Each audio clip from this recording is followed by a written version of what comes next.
하나님의 말씀은 맛있습니다. 하나님의 말씀은 즐겁습니다. 하나님의 말씀은 생명과 행복을 줍니다.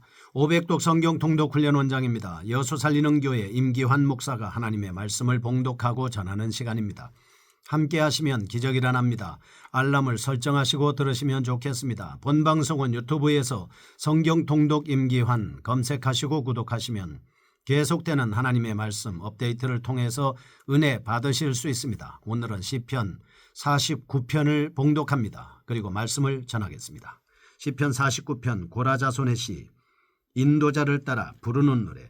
뭇 백성들아 이를 들으라. 세상의 거민들아 모두 귀를 기울이라. 귀천 빈부를 막론하고 다 들을지어다. 내 입은 지혜를 말하겠고 내 마음은 명철을 작은 소리로 읊조리리로다. 내가 비유에 내 귀를 기울이고 수금으로 나의 오묘한 말을 풀리로다. 죄악이 나를 따라다니며 나를 애워싸는 환난의 날을 내가 어찌 두려워하랴. 자기의 재물을 의지하고 부유함을 자랑하는 자는 아무도 자기의 형제를 구원하지 못하며 그를 위한 속전을 하나님께 바치지도 못할 것은 그들의 생명을 속량하는 값이 너무 엄청나서 영원히 마련하지 못할 것임이니라. 그가 영원히 살아서 죽음을 보지 않을 것인가. 그러나 그는 지혜 있는 자도 죽고 어리석고 무지한 자도 함께 망하며 그들의 재물은 남에게 남겨두고 떠나는 것을 보게 되리로다. 그러나 그들의 속생각에 그들의 집은 영원히 있고 그들의 거처는 대대에 이르리라 하여 그들의 토지를 자기 이름으로 부르도다. 사람은 존귀하나 장구하지 못하며 멸망하는 짐승 같도다. 이것이 바로 어리석은 자들의 길이며 그들의 말을 기뻐하는 자들의 종말이로다. 셀라. 그들은 양같이 수월에 두기로 작정되었으니 사망이 그들의 목자일 것이라. 정직한 자들이 아침에 그들을 다스리리니 그들의 아름다움은 소멸하고 수월이 그들의 거처가 되리라. 그러나 하나님은 나를 영접하시리니 이러므로 내 영혼을 수월의 권세에서 건져내시리로다. 셀라. 사람이 치부하여 그의 집에 영광이 더할 때에 너는 두려워하지 말지어다. 그가 죽음에 가져가는 것이 없고 그의 영광이 그를 따라 내려가지 못함이로다. 그가 비록 생시에 자기를 축하하며 스스로 좋게함으로 사람들에게 칭찬을 받을지라도 그들은 그들의 역대 조상들에게로 돌아가리니 영원히 빛을 보지 못하리로다. 존귀하나 깨닫지 못하는 사람은 멸망하는 짐승 같도다. 아멘. 시편 49편입니다. 세속적인 이익과 번영의 허무에 대한 말씀을 볼 수 있겠습니다. 악인의 본성에 대한 성경적 교훈을 제시하고 있습니다. 전체적으로 욥기의 신학적 문제와 유사한 내용을 담고 있습니다. 1절에서 4절 교훈의 대상과 그 진지함에 대하여 서론적으로 언급합니다. 5절에서 12절 악인의 번영은 한계가 있음을 죽음을 통해서 설명하고 있습니다. 13절에서 20절 영원히 변치 않는 소망에 대한 격려가 담겨 있습니다. 본시의 시대적 배경에 대하여 포로기 이후 시대의 작품으로 보는 경향도 있습니다. 하지만 대체적으로 다윗 시대에 저술된 작품으로 이해하고 있습니다. 저작자에 관해서 고라자손이 직접 쓴 작품이라는 견해도 있지만 다윗이 이 시를 지어 고라자손에게 노래하도록 맡겼다라고 하는 견해도 있습니다. 한편 본시는 역사적인 상황이나 사건에 관한 문제를 다룬 것이 아닙니다. 주로 인생을 살아가는 지혜에 관해서 교훈하고 있다 볼 수 있겠습니다. 이와 유사한 시로 37편과 73편이 있습니다. 이 세 편은 모두 악인의 일시적인 영광과 거짓된 보장 그리고 의인의 소망은 영원한 데 비해 악인의 패망은 확실하다라고 하는 사실을 보여주고 있습니다. 특히 본시는 사람들이 물질 때문에 교만하여 하나님을 떠나고 범죄하며 급기야 멸망하게 되고 참 구원에 참여하지 못한다고 안타까워하고 있습니다. 15절 인간은 물질의 노예가 되지 않고 하나님을 온전히 신뢰할 때 영원한 생명을 소유하게 되는 것이다. 시인은 재물이 아무리 많다 하여도 인간의 생명이 소멸되면 더 이상 그것은 존재할 수 없음을 밝힙니다. 영원을 사모하도록 지원받은 인간은 결코 물질을 통해 완전한 만족을 얻을 수 없다라고 하는 것을 우리에게 가르쳐주고 있습니다. 그러므로 본 시인은 황금 만능주의나 이기주의에 함몰되어 있는 인간에게 올바른 길을 제시하는 교훈이다 해서 지혜시로 분류하고 있습니다. 시인은 본시를 통해서 세상 사람들에게 이 세상에 집착하는 어리석은 마음에서 벗어나 보다 더 나은 미래의 영원한 세계를 지향하도록 설득하고 있습니다. 재물을 의지하며 살아가는 악인과 하나님을 신뢰하며 살아왔던 시인에 대한 비교가 이루어지고 있는 본시를 세 단락으로 나누어 생각해 보겠습니다. 첫째, 1절에서 14절입니다. 지혜에 대한 각성을 촉구하고 있습니다. 인생의 난제를 해결할 수 있는 방법으로 지혜를 제시하고 있습니다. 1절과 2절, 뭇 백성들아 이를 들으라, 세상의 거민들아 모두 귀를 기울이라, 귀천 빈부를 막론하고 다 들을지어다 말씀합니다. 교훈의 대상에 대한 언급이죠.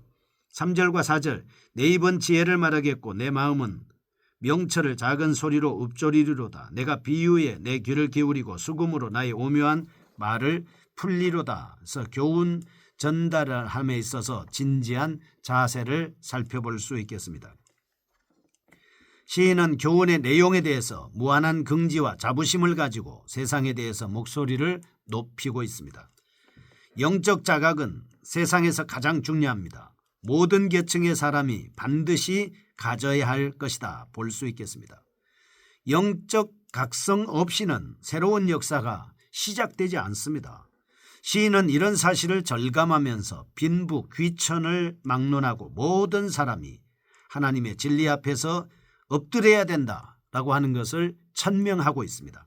모든 사람은 자신의 본성적인 지혜가 아니라 오직 하나님으로부터 부여되는 신적 지혜를 통해서 살아가야 한다. 사람의 지혜로 사는 것이 아니라 하나님의 지혜로 살아야 된다. 몸은 우주적이고 초시간적인 영향을 미치는 하나님의 말씀에 의거해서만 인간은 진정한 인생을 향유할 수 있다 말씀하고 있습니다.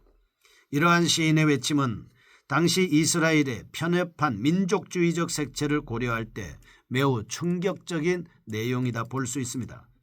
당시의 유대인들은 자신들만이 선택된 백성이라는 교만에 빠져 우월의식을 가지고 있었기에 진지하게 자신을 성찰하지 못했습니다. 시인은 본단락에서 인종과 계급을 초월해서 모든 인간에게 하나님의 말씀이 묵상되어야 하고 그리고 모든 인간에게 하나님의 말씀이 전파되어야 한다라고 주장하고 있습니다. 하나님으로부터 오는 명철은 결코 경박하지 않습니다. 심령을 윤택하고 올바르게 이끌어주는 놀라운 능력이 있는 것이죠.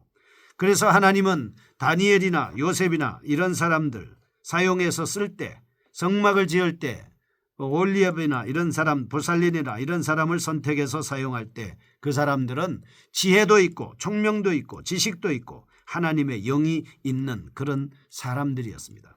명철한 사람들이었다는 것이죠. 이러한 시인의 관점의 영적 각성은 요한복음 14장 6절, 에베소서 1장 17절에서 오직 지혜의 공급자이신 하나님의 아들 예수 그리스도와 성령의 조명을 통해서 가능하다라고 하는 것을 알아볼 수 있습니다. 결코 인간은 스스로에게 내재된 지식을 통하여서만이 하나님의 지혜에 도달할 수 있다라고 하는 것을 알 수 있겠습니다. 하나님이 주시는 지혜로만 하나님을 알 수 있다라고 하는 것이죠. 마태복음 28장 19절에서 20절, 복음은 민족과 사상과 시대를 초월해서 모든 사람에게 전파되어야 한다라고 하는 것을 자각할 수 있겠습니다. 너희는 온 천하에 다니며 만민에게 복음을 전파하라. 말씀을 기억해야 되겠습니다. 5절에서 15절입니다. 악인의 번영 한계에 대한 말씀을 보겠습니다. 만민에게 영적 각성을 촉구한 내용에 이어지는 본 단락은 죽음의 문제를 언급하면서 악인들의 우매함을 조소하고 있습니다. 부유한 자의 헛된 안전을 논리적으로 공박합니다. 5절에서 9절, 죽음의 문제를 해결할 수 없는 재물의 한계에 대한 말씀을 하고 있습니다. 8절 그들의 생명을 속량하는 값이 너무 엄청나서 영원히 마련하지 못할 것임이니라. 재물을 가지고 할 수 있는 것이 아무것도 없다라고 하는 것을 알 수 있는 것이죠. 10절에서 12절 새로운 거주지로서의 무덤, 13절에서 15절 악인의 소멸과 의인의 영광 대조 등으로 구성되어 있습니다. 시인은 본 단락에서 세상을 의지하는 악인과 영원히 변치 않는 하나님을 의지하는 자신을 대조적으로 설명하고 있습니다. 그는 죽음이란 한계 상황 속에서 돈의 무가치함을 철저하게 파헤치고 있습니다. 재물은 결코 생명을 구속하거나 연장시킬 능력이 없습니다. 죽음이라는 실존적 문제에 직면하면 모든 인간은 차별이 전혀 없어집니다. 그런데도 악인은 물질에 대한 집착과 대단한 자긍심을 소유하고 있습니다. 재물 축적을 유일한 삶의 목표로 두고 있는 한 그 다른 것은 아무도 생각하지 않습니다. 그러기에 그들은 수단과 방법을 가리지 않고 오직 재물을 축적하는 데만 혈안이 되어 있습니다. 그들의 유일한 소망은 물질입니다. 그들은 하나님을 섬겨야 할 자리에 물질을 두고 섬깁니다. 우상을 섬깁니다. 그들은 자신이 모은 재물이 하나님으로부터 온 은총이라 생각하지 않습니다. 자신의 노력의 대가로 생각해서 스스로 교만해지고 있습니다. 그들은 돈을 사용하며 살아가는 것이 아니라 돈의 노예가 되어 돈의 지배를 받으며 살아가고 있다라고 하는 것을 볼 수 있습니다. 14절 그들은 양같이 수월에 두기로 작정되었으니 사망이 그들의 목자일 것이라.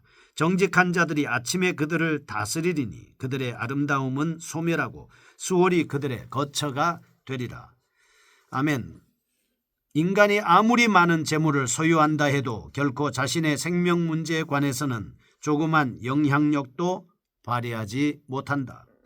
썩어져가는 재물을 의지하지 말고 오직 생명의 주인이신 하나님만을 신뢰하는 신앙을 가질 것을 촉구하고 있습니다. 죽음 앞에서 무기력한 인간은 재물의 소망을 두지 말고 오직 하나님께 우리의 마음을 두어야 합니다. 예수께서도 부자가 하나님 나라에 들어가는 것이 참으로 어렵다고 말씀하셨습니다. 물질을 의지하는 어리석은 자들에게 경고하고 있습니다. 11절과 12절 시인은 이제 사람들이 자신의 집이 영영이 있고 그 거처가 대대에 미칠 것으로 알고 있기 때문에 현재를 자신의 이름으로 칭하는 현실에 대하여 개탄하고 있습니다. 12절 여기서 시인은 또 한 번 사람은 이 땅에서 영구히 거하지 못함을 강조합니다. 잠깐 있다가 사라지는 안개와 같은 풀의 꽃과 같은 존재인 것이죠. 13절 그러므로 시인은 한시적인 이생의 미련을 가지고 집착하는 사람이 가장 어리석다. 14절 그러나 하나님의 심판의 날이 도래할 때 의인들이 그들을 지배하게 될 것이다. 15절 시인은 악인의 멸망 속에서 두려워하지 않고 하나님의 완전한 구속에 대한 깊은 확신에 도달하고 있습니다. 세 번째입니다. 16절에서 20절 하나님을 향한 변치 않는 소망입니다. 죽음 앞에서 지니는 악인의 물질적인 풍요의 한계에 대해서 다시 한번 결론적으로 권면하고 있습니다. 16, 17절 악인의 현세적인 치부와 영광의 허상입니다. 18절에서 20절 하나님을 모르는 악인의 멸망에 대한 말씀입니다. 하나님을 모르는 인간, 재물이 풍요로운 불신자들의 죽음이 확실함으로 그들을 시기할 필요가 없다라고 말합니다. 그들의 인생에서 영광과 번영을 누릴지라도 그들은 결국 아무것도 없이 흑암에 묻혀버리게 되고 말 것입니다. 인간은 얼마나 세상적인 관점에서 만족을 누리느냐라고 하는 것이 문제가 아니라 내적으로 고상한 지혜와 훌륭한 인격을 형성하는 것이 중요하다. 그래서 우리는 잠언 1장 7절 여호와를 경외하는 것이 인생 지혜의 근본이다 라고 말씀을 하고 있습니다. 인간은 죽음을 기억하면서 현세적인 성공에 매달리지 말고 영원을 지향하는 삶을 살아갈 때 진정한 만족에 도달할 수 있겠습니다. 첫째, 세상의 영화는 순간적이고 영원하지 않다. 둘째, 인간은 죽음을 통해서 인생의 모든 조건을 상실한다. 셋째, 그러므로 우리는 재물이나 명예 등 의존하지 말고 오직 영원한 삶을 제공해 주시는 하나님만을 신뢰해야 합니다.